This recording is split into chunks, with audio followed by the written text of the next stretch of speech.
Since Tesla has stopped taking Bitcoin as payment, value of Bitcoin has dropped 35 to 40%. And this is very huge number because जिनका loss हो गया उनसे पूछो भाई, वो तो आज इलॉन मस्क को गालियां दे रहे हैं और उनके खिलाफ ट्वीट कर रहे हैं वगैरह वगैरह चीज़ें कर रहे हैं because they have no other option. Either they wait कि भैया जो बिटकॉइन है उसकी प्राइस ऊपर जाए या फिर वो अपना पैसा निकाल लें, बिकॉज अगर वहाँ पर वो रखते भी हैं तो भी क्या पता फ्यूचर में अगर बिटकॉइन की प्राइस और ज़्यादा डाउन जाती है तो उनका वो भी पैसा चला जाए। And Tesla did so because bitcoin consumes lot of energy. Lot of energy means lot of electricity, और इलेक्ट्रिसिटी जनरेट करने का सबसे मेजर सोर्स है वो है कोल। कोल को बर्न किया जाता है, इलेक्ट्रिसिटी जनरेट की जाती है, बट इससे इन्वायरमेंट को बहुत ज़्यादा नुकसान पहुंचता है। एंड जो इलॉन मस्क है उनकी कंपनी जो टेस्ला है, उनकी कंपनी जो सोलर सिटी, यहाँ पे ये सारी कंपनीज हैं जो इलेक्ट्रिक कार्स बना रही हैं, सोलर पैनल्स पे वर्क कर रही हैं, ठीक है, इलेक्ट्रिसिटी बना रही है सन की मदद से। ये लोग अपनी ब्रांड इमेज बना के रखी है कि भैया ये सब इको फ्रेंडली है। इलॉन मस्क बेसिकली उनकी जो ब्रांड इमेज है वो ऐसी कि वो अर्थ के लिए काम करते हैं और वो पर्सनली भी ये दिखाते हैं कि हाँ देखो भाई मैं अर्थ से हूँ। और अपनी डिवाइसेस पे जो बीच में आया था कि मतलब वो लिखते हैं मेड बाय ह्यूमंस वगैरह वगैरह चीज़ें, तो वो अपने आप को बहुत ज़्यादा इको फ्रेंडली दिखाना चाहते हैं उनकी अपनी कंपनीज को। और उनकी जो ब्रांड इमेज है वो ऐसी है कि वो भैया इन्वायरमेंट के लिए बहुत ज़्यादा काम कर रहे हैं। तो अगर वो बिटकॉइन को सपोर्ट कर रहे हैं एक ऐसी चीज़ को जो बहुत ज़्यादा पावर कंज्यूम कर रही है, जिसकी वजह से कोल बर्न हो रहा है और कोल बर्न हो रहा है, फॉसिल फ्यूल बर्न हो रहा है, इलेक्ट्रिसिटी जनरेट हो रही है, तो उससे इन्वायरमेंट को बहुत ज़्यादा नुकसान पहुंचा है। तो एक तरीके से इनडायरेक्टली ये उनकी ब्रांड इमेज को खराब कर रहा है। और यार अभी उन्होंने मतलब ये उन्होंने पर्सनली ऐसा रीज़न दिया है, ठीक है, ये मैंने अपने मन से बताया, उनके ट्विटर अकाउंट पर तुम जाकर चेक कर सकते हो, वहाँ पर उन्होंने यही मेन रीज़न दिया कि ये इन्वायरमेंट को बहुत ज़्यादा डैमेज कर रहा है। दैट्स वाई हम लोग भैया इसको एज अ पेमेंट एक्सेप्ट नहीं करेंगे। ओके नाउ अब समझते हैं बिटकॉइन एक्चुअल में इन्वायरमेंट को डैमेज कैसे कर रहा है। सो विदाउट एनी सस्पेंस अगर मैं तुमको ये बताऊं कि बिटकॉइन से इन्वायरमेंट कैसे डैमेज होता है, तो इसका रीज़न है माइनिंग, और माइनिंग के पीछे होने वाली मैथमेटिकल ऑपरेशंस, मैथमेटिकल कैलकुलेशंस। अब मैं तुमको इसको थोड़ा डिटेल में समझाता हूँ। तो सबसे पहले मैं तुम्हें दो इंपॉर्टेंट चीज़ें समझाना चाहता हूँ, centralize system and decentralize system. तो हमारे इंडिया में जितने भी बैंक्स हैं, इवन वर्ल्ड में जितने भी बैंक्स हैं, वो सेंट्रलाइज सिस्टम पे काम करते हैं। बट जितनी भी जो क्रिप्टो करेंसीज होती है, मेनली जो ये बिटकॉइन होगी, जितनी भी क्रिप्टो करेंसी हो गई, ये सब डिसेंट्रलाइज सिस्टम पे काम करते हैं। तो ये सेंट्रलाइज और डिसेंट्रलाइज सिस्टम होता क्या है, तो यहाँ पे सबसे पहले समझते हैं सेंट्रलाइज सिस्टम्स क्या होते हैं, ठीक है। इस चीज़ को ध्यान से समझना, बहुत ही सिंपल तरीके से समझते हैं, ठीक है। मान लो मुझे अपने बैंक अकाउंट से तुम्हारे बैंक अकाउंट में कुछ रुपए भेजने, 200 300 जितने भी रुपए भेजने, मुझे कुछ रुपए भेजने हैं, ठीक है। अब यहाँ पे मैं गूगल पे, पेटीएम, फोन पे, मतलब किसी भी एप्लीकेशन का इस्तेमाल करूंगा अपने बैंक अकाउंट से तुम्हारे बैंक अकाउंट में रुपए भेजने के लिए। तो मान लो मैं यहाँ पे 200 रुपए अपने बैंक अकाउंट से तुम्हारे बैंक अकाउंट में भेज रहा हूँ, तो यहाँ पे मेरे बैंक अकाउंट से 200 रुपए डेबिट हो जाने चाहिए और तुम्हारे बैंक अकाउंट में 200 रुपए क्रेडिट हो जाने चाहिए मेरे नाम पे, ठीक है, कि भैया उत्कर्ष वर्मा ने तुमको इतने रुपए दिए हैं, ठीक है। तो मैं क्या करता हूँ, मैं यहाँ पे 200 रुपये यहाँ से तुरंत भेजता हूँ और यहाँ से भैया जाते हैं, बट यहाँ से मेरे अकाउंट से 200 रुपये निकल जाते हैं, तो तुम्हारे अकाउंट में पहुँचते ही नहीं है। मैंने बोला भाई ये क्या हो गया यार, ये तो बहुत बड़ी गड़बड़ हो गई यार, ऐसे कैसे, मतलब मेरे अकाउंट से डेबिट हो गया, तुम्हारे अकाउंट में क्रेडिट ही नहीं हो रहा है। या फिर ऐसा हो रहा है कि भैया मैं 200 भेज रहा हूँ, 2 लाख चले जा रहे हैं, मेरे सारे पैसे चले जा रहे हैं तुम्हारे अकाउंट में, भाई क्या हो रहा है यार, ये क्या हो रहा है। तो यार ये तो बहुत बड़ी प्रॉब्लम क्रिएट हो जाएगी। तो इसी चीज़ को वेरीफाई करने के लिए, ये सारी प्रॉब्लम्स ना क्रिएट हो, हमारे पास यहाँ पे सेंट्रल में एक बैंक होता है। ये बैंक्स क्या करते हैं, ये इसको वेरीफाई करते हैं कि जो भी यहाँ सेंडर है और जो रिसीवर है, जो भी यहाँ पे पैसे को भेज रहा है, जिसके भी अकाउंट से डेबिट हो रहे हो, जिसके भी अकाउंट में क्रेडिट हो रहे हैं, सही अमाउंट हो, समय पे पहुंच जाए और सही पर्सन के पास पहुंचे। भाई ऐसा ना हो जाए कि 200 की जगह 300 चले जाएं या फिर 200 इधर से निकल जाए पर उधर पहुंचे ही ना। तो यहाँ पे जो बैंक होता है हर चीज़ को वेरीफाई करता है, यहाँ पे इनके एम्प्लॉयज़ होते हैं, वो हर चीज़ को देखते हैं कि हाँ भैया मेरे बैंक से 200 रुपये अगर मैं भेज रहा हूँ तो मेरे बैंक से निकलें और वो उनके बैंक में पहुंचे। और मैं जब 200 रुपये किसी को पे कर रहा हूँ तो सबसे पहले वो बैंक के थ्रू जा रहा है, तब वहाँ पे सब कुछ वेरिफिकेशन हो रहा है, सब कुछ मतलब बैंक संभाल रहा है, ठीक है। बैंक भैया बैठा हुआ है, कह रहा है भैया देखो तुम जाओ पैसे का ट्रांजेक्शन करो, मैं यहाँ पे बैठा हूँ, मैं सब देख लूंगा, ठीक है। बैंक यहाँ पे सेंट्रल है, तो इसी को हम कहते हैं सेंट्रलाइज सिस्टम, जहाँ पे एक सेंट्रल अथॉरिटी होती है जो इस चीज़ को वेरीफाई करती है कि जो ट्रांजेक्शन्स हो रहे हैं वो एकदम सही तरीके से हो रहे हैं, सही वे में हो रहे हैं, फेयर तरीके से हो रहे हैं, मतलब सब कुछ यहाँ पे हमारा एक सेंट्रल अथॉरिटी जो होता है वो वेरीफाई करता है। एंड बिकॉज यहाँ पे सेंट्रल अथॉरिटी है तो मतलब सेंट्रलाइज सिस्टम, ठीक है। सेंट्रलाइज सिस्टम समझ में आ गया, बहुत बढ़िया। अब बात करते हैं डिसेंट्रलाइज सिस्टम्स की। डिसेंट्रलाइज सिस्टम्स, अब कुछ लोगों ने ऑलरेडी दिमाग लगा लिया होगा डिसेंट्रलाइज क्या होता है। सेंट्रलाइज को मैंने समझा ही दिया, तो डिसेंट्रलाइज ठीक उसका उल्टा होता है। जिन्होंने नहीं लगाया कोई बात नहीं, मैं समझाता हूँ। तो देखो डिसेंट्रलाइज सिस्टम जो होता है वो सेंट्रलाइज सिस्टम का ठीक उल्टा होता है। सेंट्रलाइज सिस्टम में हमारे पास एक सेंट्रल अथॉरिटी होती है, तभी तो उसका नाम भी है ना सेंट्रलाइज सिस्टम्स। और यहाँ पे डिसेंट्रलाइज सिस्टम्स में हमारे पास कोई भी सेंट्रल अथॉरिटी नहीं है इस चीज़ को वेरीफाई करने के लिए जो हमारे ट्रांजैक्शंस हैं वो ठीक वे में हो रहे हैं, फेयर वे में हो रहे हैं, या फिर सही बंदे के पास जा रहे हैं कि नहीं जा रहे हैं। तो यहाँ पे जो बिटकॉइन और जितनी भी क्रिप्टो करेंसीज हैं ये सब डिसेंट्रलाइज सिस्टम्स पर काम करती हैं। तो अब तुम बोलोगे भैया ऐसा है कि यार तो फिर तो यार दिक्कत हो जाएगी ना, बिटकॉइन तो यार अगर सेंट्रल अथॉरिटी नहीं है फिर तो यार हमारे पैसे किसी के पास भी चले जाएंगे, कहीं भी चले जाएंगे, फेयर वे में जाएंगे ही नहीं। तो भैया यहाँ पे गेम एकदम डिफरेंट है। ये बिटकॉइन जो है ये सिर्फ एक क्रिप्टो करेंसी नहीं बल्कि एक एल्गोरिदम बेस्ड करेंसी है। ठीक है, यहाँ पे एल्गोरिदम पहले से ही सेट है कि भैया यहाँ पे कोई इसको चीट नहीं कर सकता है, मतलब कि यहाँ पे कोडिंग को चेंज नहीं कर सकता है, प्रोग्रामिंग को आप चेंज नहीं कर सकते हो। ये पहले से एल्गोरिदम सेट हैं। तो मान लो ए और बी बीच में मतलब ट्रांजेक्शन कर रहे हैं, मान लो ए कोई बंदा है बी कोई बंदा है, वो दोनों बिटकॉइन का ट्रांजेक्शन कर रहे हैं, तो यहाँ पे एक सी बंदा आएगा जो उस एल्गोरिदम को रन करने के लिए सिस्टम देगा। ठीक है, नहीं समझे कोई बात नहीं, मैं समझाता हूँ। मान लो यहाँ पे एक ए बंदा है, ठीक है, यहाँ पे एक बी बंदा है, ये लोग बिटकॉइन के ट्रांजेक्शन कर रहे हैं।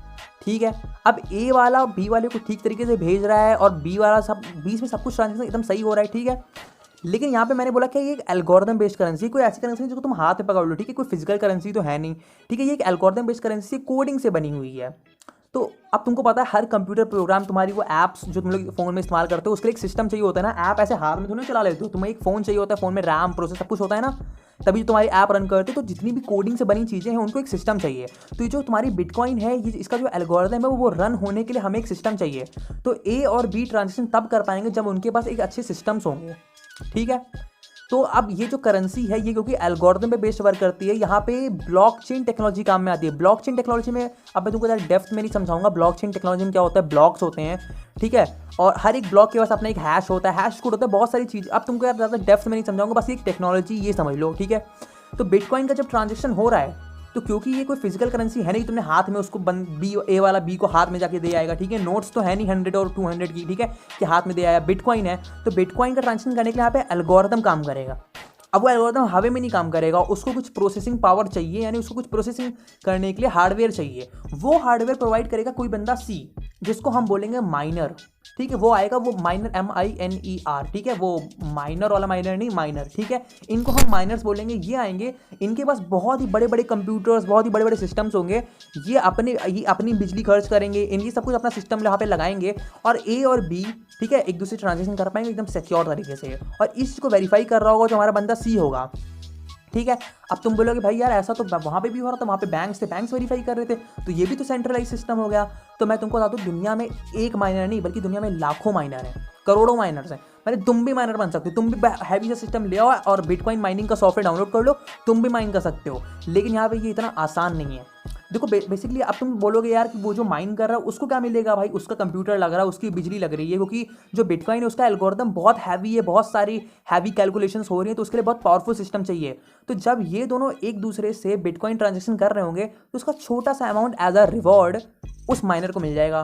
तो माइनर घर बैठे पैसे कमा लेगा और उसकी जो बिजली होगा उसका भी खर्चा निकल जाएगा। ठीक है, इस तरीके से, क्योंकि यार अब यहाँ पे देखो उसको कुछ ना कुछ बिटकॉइन मिल जा रहा है, और बिटकॉइन की वैल्यू तुमको पता है आजकल कितनी ज़्यादा है। ठीक है, तो उसको थोड़ा सा बिटकॉइन मतलब कुछ बिटकॉइन, मतलब एक बिटकॉइन बल्कि कुछ, मतलब जितना भी उसको मिल रहा है। ठीक है, तुम उसको एज ए ट्रांजेक्शन फी दे रहे हो। हम लोग किसी को अगर पैसे पे कर रहे हो तो हमें कुछ ट्रांजेक्शन फी लगती है, तो वो कई बार बैंक्स रखते हैं, बट यहाँ पे क्या हो रहा है कि यहाँ पे उस माइनर को मिल जा रहा है। तो ऐसी बहुत सारी दुनिया में बहुत सारे माइनर्स हैं जो ये देख के सोच रहे हैं, मतलब बहुत सारे ऐसे लोग हैं जो सोच रहे हैं भाई ऐसे तो बड़ी अच्छी कमाई हो रही है, हम भी माइन करेंगे, हम भी माइन करेंगे।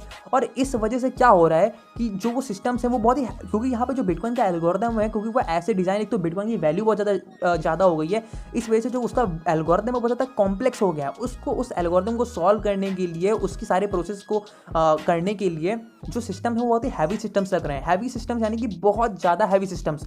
एक समय था जब तुम अपने नॉर्मल से लैपटॉप पे भी बिटकॉइन को माइन कर सकते थे, बट आज एक समय है जब तुम बहुत हैवी सिस्टम, जिसमें भैया बहुत हैवी ग्राफिक कार्ड आपको लाना पड़ेगा। एक समय था जब लैपटॉप में बिना ग्राफिक कार्ड के ही तुम बिटकॉइन को माइन कर सकते थे, बट आज तुम्हें ग्राफिक कार्ड और बहुत ज़्यादा हैवी सिस्टम्स चाहिए बिटकॉइन माइन करने के लिए। ठीक है, ताकि दो लोग ट्रांजेक्शन कर पाएं। और दुनिया में बहुत सारे लोग हैं जो बिटकॉइन को हर सेकंड माइन कर रहे हैं। ठीक है, और एक बिटकॉइन ट्रांजेक्शन होने के लिए, मतलब बिटकॉइन माइन होने के लिए एटलीस्ट 10 मिनट लगेंगे। ठीक है, इसका एल्गोरिदम ऐसे डिजाइंड है। तो ये सब कुछ सेट ऑफ रूल्स हैं जो बिटकॉइन पे लागू होते हैं, इसलिए लोग यार बिटकॉइन को ज़्यादा खरीदते हैं, क्योंकि बिटकॉइन, एक तो बिटकॉइन लिमिटेड है, 21 मिलियन से ज़्यादा बिटकॉइन बन ही नहीं सकते। बिटकॉइन का एल्गोरिदम ऐसे डिजाइंड है कि 21 मिलियन बिटकॉइन से ज़्यादा कोई बना ही नहीं सकता है। और यहाँ पे यार 10 मिनट से नीचे कोई बिटकॉइन का जो पजल होता है उसको सॉल्व कर ही नहीं सकता है कि वो बिटकॉइन को माइन कर ले।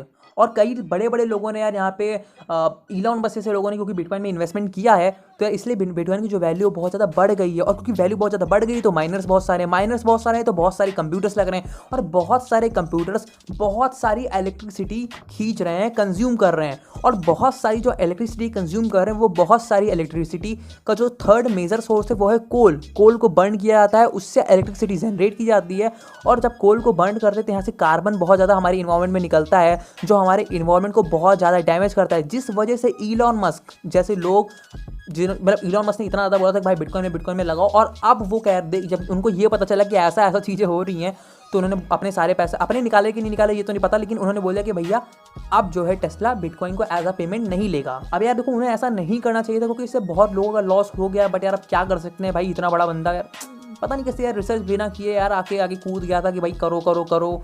ठीक है, हालांकि अभी बिटकॉइन है 28 लाख की कुछ प्राइस से दिखा रही है, मतलब ठीक है यार भाई क्या कर सकते हैं यार, वो उसकी मर्जी। तो ये मेन रीज़न है बिटकॉइन इस तरीके से मैथमेटिकल ऑपरेशंस की वजह से डैमेज करता है। और एक चीज़ मैंने तुमको नहीं पता है कि ये जो हैवी सिस्टम्स हैं ये बहुत ज़्यादा हीट प्रोड्यूस करते हैं, और ये जो हीट प्रोड्यूस करते हैं इन सिस्टम्स को कूल करने के लिए भी कुछ अलग सिस्टम्स आते हैं। ठीक है, ये सिस्टम्स हैं, सिस्टम हीट प्रोड्यूस कर रहे हैं उन, ठीक है, इलेक्ट्रिसिटी भी ले रहे हैं, हीट प्रोड्यूस कर रहे हैं, हीट प्रोड्यूस करने को ठंडा करने के लिए उनकी हीट को मतलब वो उनके सिस्टम को एक नया सिस्टम लगाया जा रहा है, वो सिस्टम अलग से इलेक्ट्रिसिटी कंज्यूम कर रहा है, और इस वजह से इलेक्ट्रिसिटी बहुत ज़्यादा कंज्यूम हो रही है। और जैसा मैंने बताया इलेक्ट्रिसिटी बहुत ज़्यादा कंज्यूम हो रही है तो फिर इन्वायरमेंट को डैमेज हो ही रहा है ना, क्योंकि इलेक्ट्रिसिटी बनाने के लिए कोल का इस्तेमाल किया जा रहा है, और कोल का इस्तेमाल किया जा रहा है वो इन्वायरमेंट को डैमेज कर रहा है। और इलॉन मस्क अपनी इमेज बचाने के लिए अपने आप को अपनी कंपनीज को इको फ्रेंडली दिखाने के लिए भैया कुछ भी कर सकते हैं, कुछ भी कर सकता है बंदा। तो इसलिए यार वो बंदा इतना बड़ा रिस्क नहीं लेगा कि यार जाके लोगों को ऐसी चीज़ की तरफ जाने के लिए बोले, इन्वेस्टमेंट करने के लिए बोले जिससे इन्वायरमेंट डैमेज हो रहा, और इन्वायरमेंट से ज़्यादा उसकी अपनी पर्सनल जो इमेज है वो डैमेज हो रही हो। तो ये बहुत ही छोटी सी इन्फॉर्मेशन थी जो मुझे तुम्हें बतानी थी, और पसंद आई तो वीडियो को लाइक करना, फ्री है वो, ठीक है, बिल्कुल फ्री है, सबको पता है, बहुत सारे में से तुम लोग यूट्यूब यूज़ करो, कोई बड़ी बात नहीं, तुमको पता है वो फ्री है, ठीक है। चैनल को सब्सक्राइब कर दो, गर्मी बहुत लग रही है, एंड बाय बाय।